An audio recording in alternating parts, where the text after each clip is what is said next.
Vianza TV no ar. Siga nosso canal de divulgação cultural. Se você ainda não é inscrito, aproveita para te inscrever, acionar o sininho para receber alertas sobre os conteúdos que nós postarmos. Conteúdo sobre a cultura do Brasil, a cultura aqui do nosso Pará, da nossa Amazônia paraense. Hoje eu estou falando direto do arquipélago do Marajó, da cidade de Ponta de Pedras, berço do escritor Dalcídio Jurandir. E eu vou convidar você para conhecer um projeto de preservação da memória do município de Ponta de Pedras e também da memória do Marajó, por intermédio de objetos, alguns artísticos, outros que foram de uso doméstico, mas que agora já se tornaram objetos memorialistas. Esse projeto fica aqui na via principal de Ponta de Pedras, é muito fácil localizar. Você chegou perto da Câmara Municipal, é só perguntar onde fica a Casa da Memória de Ponta de Pedras. Vou mostrar para vocês o espaço. Então vocês estão vendo bem aqui a Casa da Memória de Ponta de Pedras, um espaço que está sendo organizado, tocado por uma associação. Nós vamos conversar com o Ednelson de Castro, que está cuidando hoje aqui do espaço durante a nossa visita. Eles fazem parte de um coletivo social que toca esse projeto e nós vamos conversar com eles. Só um momentinho que eu vou atravessar a pista. Como ensina os bons modos da autoproteção, tem que olhar de um lado, tem que olhar do outro, esperar o trânsito ficar melhor para passar. E agora nós vamos. Então agora nós vamos entrar na Casa da Memória de Ponta de Pedras. E nós temos alguns escritores e intelectuais que estão aqui durante a nossa visita. E o Ednelson, vou apresentar para vocês, Ednelson de Castro, que me disse que em 99 nós já temos a ideia. Em 2021 você vai ter o espaço, que é onde hoje comporta esses objetos de memória. Meu nome é Ednelson de Castro. Nós estamos aqui no Espaço da Memória de Ponta de Pedras, ou seja, na Casa da Memória. E é um prazer para mim estar recebendo vocês aqui, com Cádia da Literatura, de tantos outros segmentos da arte marajoara. Tá? É um prazer enorme tê-los aqui. Para nós falarmos da história do nosso município, nós primeiro temos que mostrar que nós fomos fundados em 1787, na categoria de freguesia. E de lá para cá, muita história a ser contada, porque este município ele veio atravessando épocas e tempos diferentes da história que não estão só relacionadas à história do município, mas à história do Pará e à história do Brasil como um todo, né? Porque, só para nós termos uma ideia, o Brasil foi descoberto em 1500. Belém foi fundada em 1616 e Ponta de Pedra foi fundada em 1737.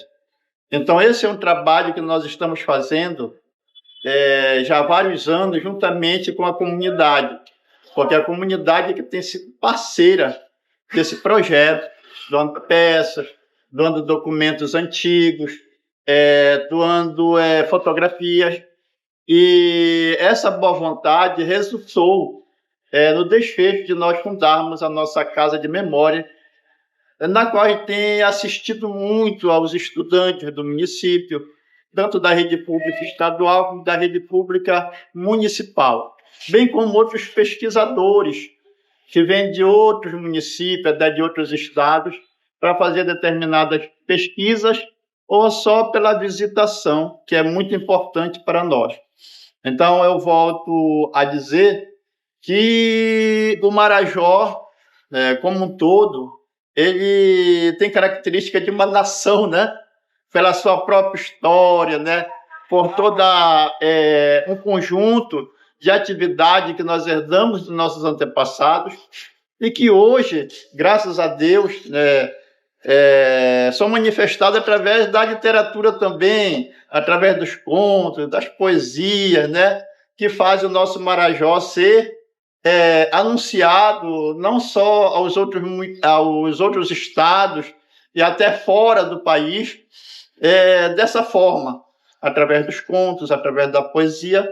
E como a nossa cultura é uma cultura muito rica, não falta elemento para nós fazermos essas narrações. A terra de Dalcídio do Jurandir, né? Ponta de Pedras é onde Dalcídio Jurandir nasceu, né? E posteriormente foi para a Cachoeira do Arari, e daí o Dalcídio saiu do Marajó para o mundo, né? Hoje mundialmente famoso pelas suas narrações literárias, né? E para nós é motivo de orgulho e motivo de muita satisfação estar aqui recebendo vocês, ilustres escritores, né? A nossa irmã aqui de Igarapé-Miri, né? Que também nos dá a honra, né? De nos trazer a sua visita, estar aqui no nosso espaço. Dizer que essa integração ela é muito importante para o nosso desenvolvimento sociocultural, né? Para o conhecimento, não só pela obtenção, mas pelo compartilhamento dessas ideias, que nós vamos fazendo uma mesclagem um para com os outros, né? E resulta numa série de tarefas que faz bem não só ao nosso espírito de escritor, né? Da vontade de escrever, de fazer as nossas narrativas poéticas, né? De apresentar aquilo de melhor que nós temos, como ideias, pensamentos, mas também para as pessoas que lê, né, esses trabalhos, né?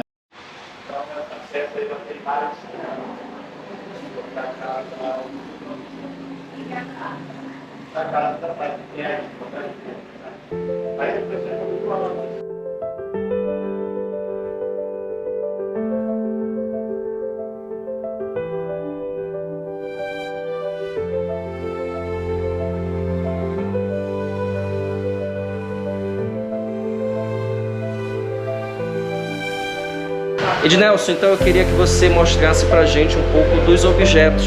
São lindíssimos, para início de conversa. A gente apresenta aqui o oratório, que foi um dos primeiros objetos, que foi doado pela Dona Marisa, né? É chamada Marisa. E isso aqui é uma obra-prima do mestre Abelardo Ferreira Domingues, né? Então o mestre Abelardo Ferreira Domingues, ele fabricava esses oratórios, como a gente chama, né, com ferramentas exclusivamente artesanais, né? Naquela época não existiam as ferramentas elétricas que existem hoje, né, que facilitam muito a fabricação de determinados objetos. Não, ele fabricou com ferramentas exclusivamente artesanais, fazendo coisa por coisa, detalhe por detalhe. Então essa foi uma das primeiras peças que compôs este acervo, certo? E posteriormente as doações foram chegando em muito maior número, porque as pessoas foram também compreendendo a necessidade da preservação da nossa memória. E daí por diante foram chegando, por exemplo, os filtros, né, os maçarico, a querosene. Aqui nós temos... Olhem esses objetos aqui. Eu achei muito interessante essa proposta também, Ednelson, porque ela traz alguns objetos que faziam parte do dia a dia das pessoas naquela época, a rotina, que hoje, né, registram a memória. Aqui, muita gente vai lembrar, principalmente ali a geração anterior a essa nossa, 80 e tal, você vai ter o ferro de carvão, não é isso? Como é que funcionava esse ferro? O ferro a carvão, ele era um instrumento daquela época que servia para passar roupa, como é o ferro elétrico hoje em dia. E você abria, né, colocava aqui a lenha, o carvão, fazia o fogo aqui dentro, e ele virava brasa aqui. Então, depois esse ferro era fechado, e se a pessoa quisesse avivar o fogo, ele arredava aqui essa pecinha, ó, e soprava aqui para o fogo pegar pressão novamente, né? Então era o ferro de passar e existia muitos modelos, né, diferenciados, de conformidade com o gosto de cada fabricante. Tem até, né, um mini ferro, né? Que é aquele ferro que hoje é o ferro portátil que as pessoas levam em viagem. Olha como era o mini ferro. Exatamente. Então ele disse que ele também servia para passar as partes mais, os pormenores da roupa, né?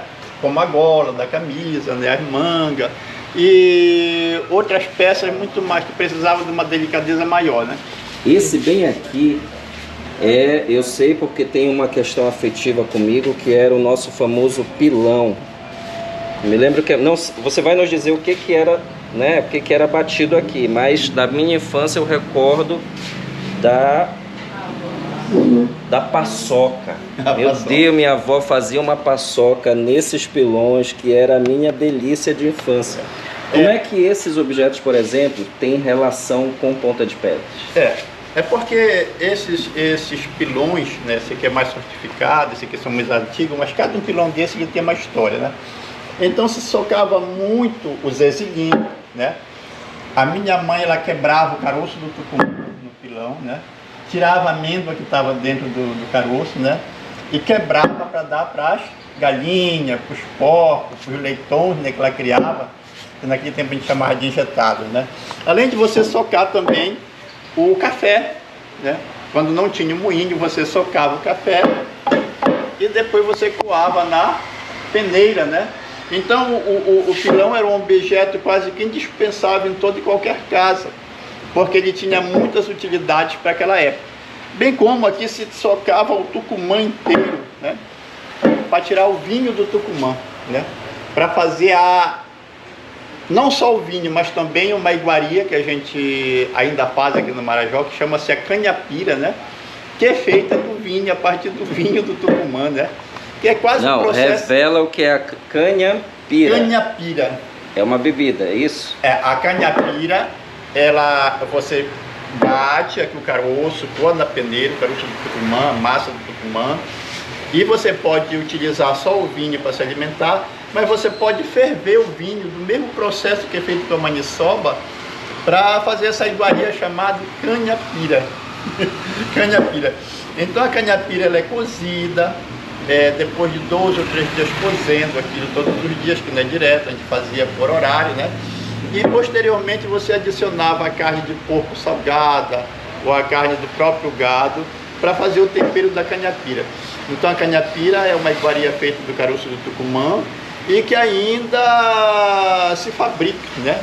Olá, meu nome é Eleonora, sou professora de História e faço parte aqui da Casa da Memória. O espaço da Casa da Memória, ele é um lugar onde nós conseguimos coletar objetos antigos, objetos que fizeram parte da memória de alguém. É por isso que a gente colocou o nome de Casa da Memória, porque os objetos que aqui estão, eles já foram úteis para alguém, já passaram pela vida de alguém e guardam dentro do objeto essa memória. Para os alunos que vêm aqui, vem sempre crianças de outras escolas, várias escolas do município vêm aqui, principalmente no tempo do aniversário da cidade, que a gente vai fazer um tour por aqui, né? E aí a criança, ela pega muito assim, ela conhece pegando o objeto. E quando ela toca no objeto, a gente até permite alguns, ela sente a memória desse objeto, que para ela até então não tem nenhuma utilidade, como um ferro de passar roupa, carvão, por exemplo. Mas quando ela toca e percebe como ele era utilizado, ela cria essa memória para ela a partir daí, né? Então aqui na Casa da Memória, os objetos que aqui tem, nós ganhamos, né, dos próprios moradores que doaram, e outros nós fomos catando, porque foram descartados por algumas pessoas, aí a gente acaba trazendo para cá. Esta urna funerária, ela foi achada numa comunidade aqui de Ponta de Pedras chamada de Lavrado, lá nos campos, né? Então, lá nos campos de Ponta de Pedras, uma senhora achou, buiando no quintal dela, a boca dessa urna. E aí ela pediu para o filho cavar, e ao cavar ele descobriu que era um vaso. E dentro do vaso tinha pontas de flecha, tinha uma tanga que é feita de barro, como se fosse uma tanga, um tampa-sexy, sabe? Assim, uma tanga feita de cerâmica, e restos de flechas, de arco e flecha, e pó, tinha muito pó. Então a senhora tirou o material daqui e depois usou isso aqui como caçapa de água. Ela enchia a água, colocava aqui, assim foi. Até que essa senhora teve um sonho, e nesse sonho apareceu uma índia para ela, uma indígena, e falava assim: cadê meus objetos? Perguntava para ela, porque ela queria saber onde estavam os objetos que estavam aqui dentro. E aí a senhora teve esse sonho várias vezes, aí até mandou chamar um pajé para orar, né, para tirar o quebranto, porque achava que era o quebranto da Índia que aparecia para ela, da indígena. E a senhora faleceu, e essa urna ficou então para a filha dessa senhora, que veio embora para Ponta das Pedras e trouxe ela com ela para cá, e ela doou essa urna pra gente. Pesquisando, né, a gente vai descobrir que é uma urna funerária. Agora você imagina como um indígena era colocado aqui dentro, como um homem grande ou uma mulher grande era colocada aqui dentro, sepultada. Eles tinham toda uma questão, eles faziam o antropofagismo, ou seja, eles se alimentavam dos mortos, mas eles não eram canibais. Eles não faziam isso porque tinham necessidade de comer carne humana. Eles faziam isso porque era um ritual religioso de passagem. Então, as tribos indígenas que habitavam o Marajó antigamente, eles achavam que quando a pessoa falecia, para ela não ir com todo o conhecimento, então eles pegavam o corpo, preparavam, assavam, comiam, dividiam a carne entre si, para que aquele conhecimento ficasse para gerações futuras, que não fosse que aquela pessoa não apodrecesse, né, com o tempo. Então eles só enterravam os ossos, né? Eles pintavam os ossos de vermelho e depois se enterravam somente os ossos nessas urnas. E todo o conhecimento daquela pessoa em vida, toda a força ficava para a tribo depois de se alimentarem daquela pessoa. Então era um ritual de passagem fúnebre. Não era que eles eram canibais, não, eles só faziam isso de uma certa maneira para poder preservar o conhecimento daquele ente querido. Então essa senhora, ela achou lá no lavrado essa urna funerária.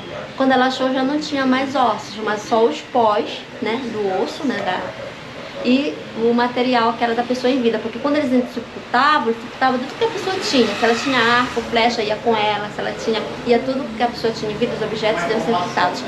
E segundo essa senhora, lá no lavrado era possível encontrar outras urnas também, só que com o tempo, para as pessoas desconhecerem, né, a questão da valorização, da importância, os cavalos, os bois vão pisando e vão quebrando, né? Isso que vai se perdendo com o tempo. Então eu posso dizer que um dos objetos mais antigos que nós temos aqui na Casa da Memória é essa urna funerária pertencente a uma indígena, era de uma mulher, com certeza, né? E ela agora está aqui com a gente. E a gente tenta preservar da menor maneira possível. A luta de ter essa Casa da Memória, ela é diária, porque é tudo feito por amigos, por uma organização de amigos. Não tem nenhum poder público envolvido, assim, politicamente falando, né? Mas a gente espera que a gente encontre uma casa maior, para coletar mais coisas, para a gente adquirir mais objetos. Tem pessoas que chegam aqui com objetos, a gente já vai deixando assim, porque não tem mais onde colocar, entendeu? Essa é a nossa realidade agora.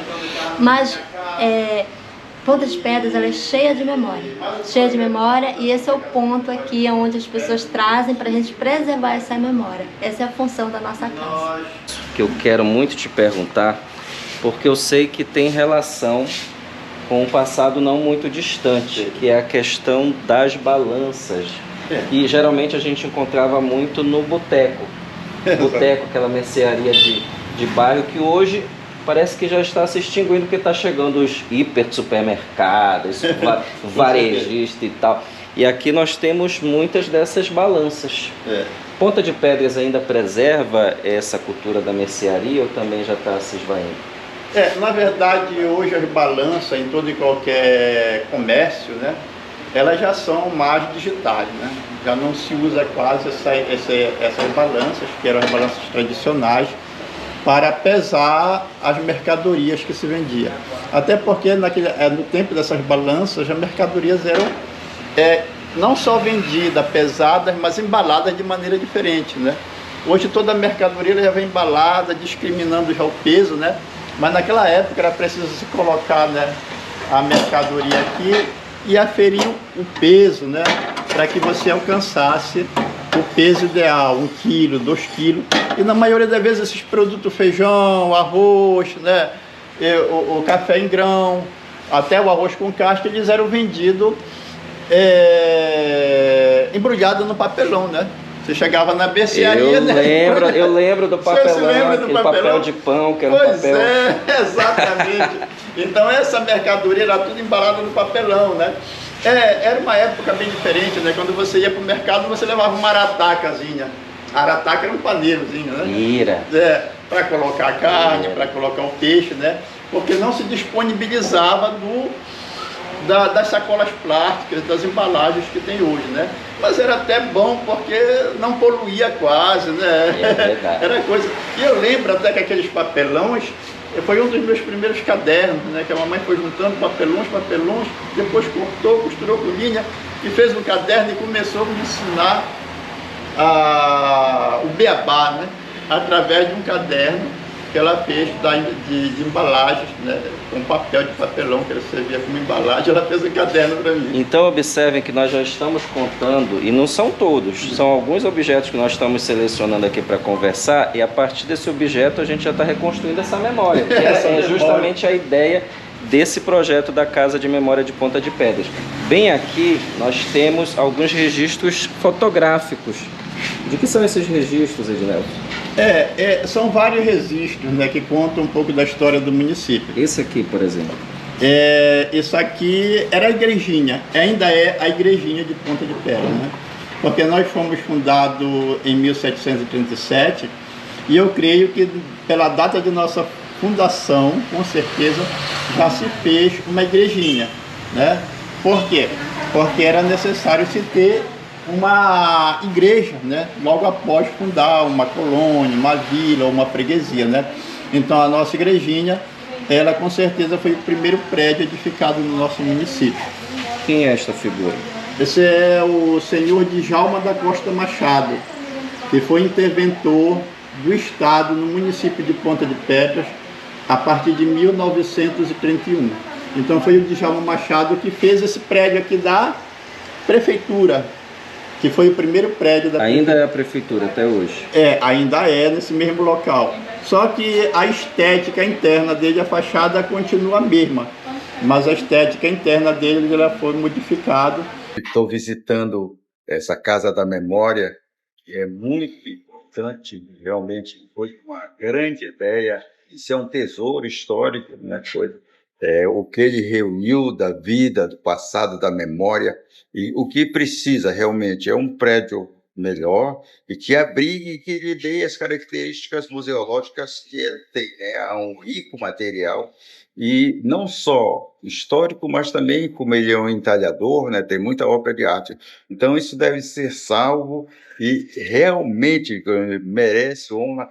Seu Celso, está de parabéns pela ideia, uma genialidade. A gente vê pouca gente se dedicando a isso, fazendo isso, resgatar a memória de todas as atividades, até coisas indígenas, tem machados indígenas, tem da época da borracha, e assim, um cipó histórico. Ainda agora eu vi uma foto novo do padre Ângelo Ribato, aquela época, foi o primeiro bispo daquele Ponta de Pedra, que foi quando eu estive aqui aos 11 anos. Eu estou voltando justamente depois de todos esses anos, né, e me reencontrando com Ponta de Pedras, que está grande. Eu tive notícias que um projeto da Brasa do Norte vem para cá, e que não se pense só em riqueza e exploração material, mas na preservação cultural, né, que é o grande ganho. E Ponta de Pedras, onde nasceu Dalcídio Jurandir, realmente merece, e que todo apoio possa ser dado na construção e edificação disso. Então, mais uma vez, eu acho que a gente está de parabéns. Eu sei de formação em museologia, também tenho do antropólogo, mas internacionalmente realmente é um trabalho primoroso. Tem um objeto aqui que já faz o coração de todo escritor ficar amolecido, né, Ednelson? Positivo. Vou levar vocês aqui para o final do espaço onde está a Casa da Memória e mostrar para vocês, olha só, máquinas de datilografar, que eram as máquinas que os escritores tinham que usar quando não era na munheca. Começou na munheca, depois passou para a máquina datilográfica e agora ninguém mais sabe escrever se não for pelo computador. Exatamente. A história dessas máquinas, Ednilson. As máquinas datilográficas, só para se ter uma ideia, era muito importante que quem quisesse ter um emprego, né, fosse numa empresa, numa escola, numa repartição pública, uma das condições básicas que era a pessoa saber um pouco da datilografia, né? Você é datilográfico, você sabe trabalhar com a máquina de escrever, porque era preciso a pessoa ter essa habilidade com esse tipo de instrumento para preparar um ofício, uma declaração ou um outro documento importante. Então as máquinas datilográficas, elas tiveram uma utilidade muito imensa para o desenvolvimento de um bom trabalho em qualquer órgão público ou qualquer empresa, né? Então hoje elas estão na memória, elas fazem parte da memória do município, da cidade. E nós temos aqui duas ou mais uma outra aqui, né? Outras que já vinham dentro da embalagem, mas de modo que se utilizava muito. Com a chegada das máquinas máquinas elétricas, elas já foram ficando um pouco que de lado, né? E com a chegada do computador, idem, né? Hoje elas já não são mais objetos utilitários, mas que nos trazem uma memória muito recente ainda, né, de como elas eram importantes nesta função da comunicação e do desenvolvimento dos trabalhos de registro nas empresas. Me tire uma dúvida, estou vendo bem aqui em cima algo que parece um ventilador, é isso? Um refrigerador? O que é esse objeto bem aqui? Isso aí era um objeto, assim, digamos, multifuncional. Ele não só era um ventilador, né, como também era um rádio, né? Já é assim, bem perto da modernidade, né? Mas ele não deixa de ter a sua importância, né? Exato. Temos aqui, o pessoal gosta de fotografia, alguns modelos de máquinas, máquinas fotográficas. Essas é daquelas que era uma fotografia só? Não, essas máquinas elas tinham filme, né, aí dentro, né? E o filme você ia botando 26 poses, 20 e poucas poses, de conformidade com o filme que você iria comprar, né, e o preço que você tinha para pagar, né? Nós vamos seguindo aqui no nosso tour. Olha, tem muitos objetos bonitos. O dia que você vier em Ponta de Pedras, não deixe de fazer uma visita à Casa da Memória de Ponta de Pedras. É muito fácil de localizar. Que vocês vão ver outros objetos aqui que fazem parte dessa história de Ponta de Pedras e também sua, porque tem objetos aqui que fazem parte de qualquer local aí e que nos resgata essa história de memória. Temos os nossos objetos de som que hoje quase ninguém usa mais, a não ser saudosista, né? Exatamente. Hoje tudo é no celular direto, conexão via Bluetooth, Spotify. Mas para vocês que são novinhos aí, que estão com seus 15 anos, adolescente, achando que sabe tudo, gosta de dorama, rapaz, música na nossa época era aqui, ó. Colocávamos essa música e era uma música limpa. Para nós finalizarmos aqui a nossa conversa, eu vou pegar um elemento que é puramente filosófico, inclusive, que é a questão do tempo. Quando a gente fala de Casa da Memória, a gente está falando dessa tentativa de manter a memória no tempo. E às vezes o tempo é aliado, às vezes ele é inimigo, que você vai deixando para trás. E um dos elementos que marca o tempo, nós temos aqui na Casa da Memória, que são os relógios. Exatamente. Esse aqui é um relógio, que ele era de um prédio já histórico, que era da Casa da Beira, que até hoje, graças a Deus, ainda está de pé, né? E esse relógio ele foi doado para um antigo funcionário lá desse prédio, desse comércio, que era a Casa da Beira. E ele, muito gentilmente, com muita sensibilidade, doou esse relógio para a Casa da Memória. Então esse relógio, eu creio que sem dúvida alguma ele tem já um século de existência, né?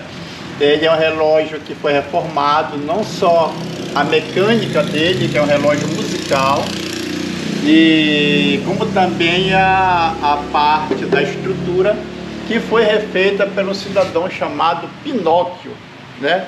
Que é um grande personagem da arte deste município, mestre da criatividade, por isso que chamam ele de Pinóquio, né? Olha, vou mostrar para vocês agora como um objeto tem o poder de remexer com a nossa memória. Bem aqui eu tenho um elemento que lembrou uma das pessoas mais importantes da minha vida, que foi a minha avó Rosinha, vó Rosa. Ela tinha na infância, eu me lembro da minha infância, ela tinha um baú. Os antigos costumavam ter o baú para guardar tudo. Ela guardava roupa. E até hoje ainda serve para guardar as coisas. Na hora que eu peguei aqui esse baú, eu já recordei do baú que a minha avó tinha, que foi um objeto que ela deixou, ela faleceu, e aquele objeto ainda ficou em casa durante muito tempo como um símbolo. E eu confesso, sabe, Ednelson, que às vezes eu ia ao baú, era cheio de naftalina. Então tu abrias o baú, tu já sentia aquele cheiro de naftalina. Né? E aquele cheiro já despertava a memória da minha vozinha. Nós vamos finalizar nosso papo, inclusive, com você falando pra gente sobre essa associação, a forma, por exemplo, de ajudá-la, em que horário que funciona a casa para quem vier visitar. Fica à vontade. Em primeiro lugar, eu agradeço você por estar, né, nos premiando, né, com esse, vamos dizer, um documentário, né?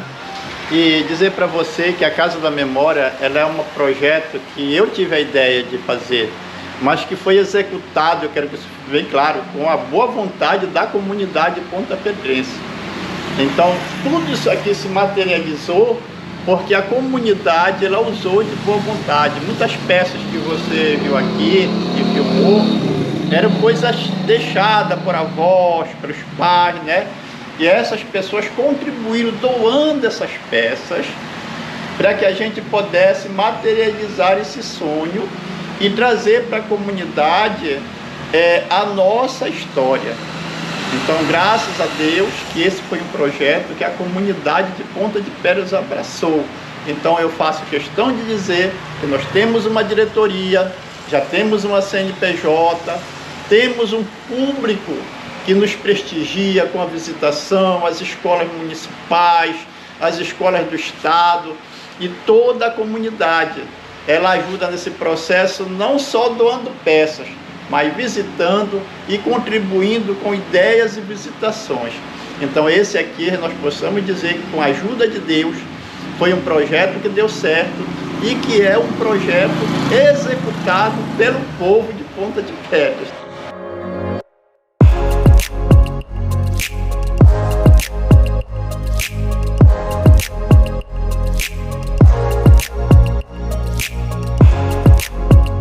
Visitar a Casa da Memória aqui de Ponta de Pedras é reviver a minha infância, né? Aqui tem muitas coisas que eu pude ver, que fizeram parte da minha infância, desde ferro elétrico, telefone, né? Que na minha casa tinha um desse aqui, que em 1980, 82 nós tínhamos telefone.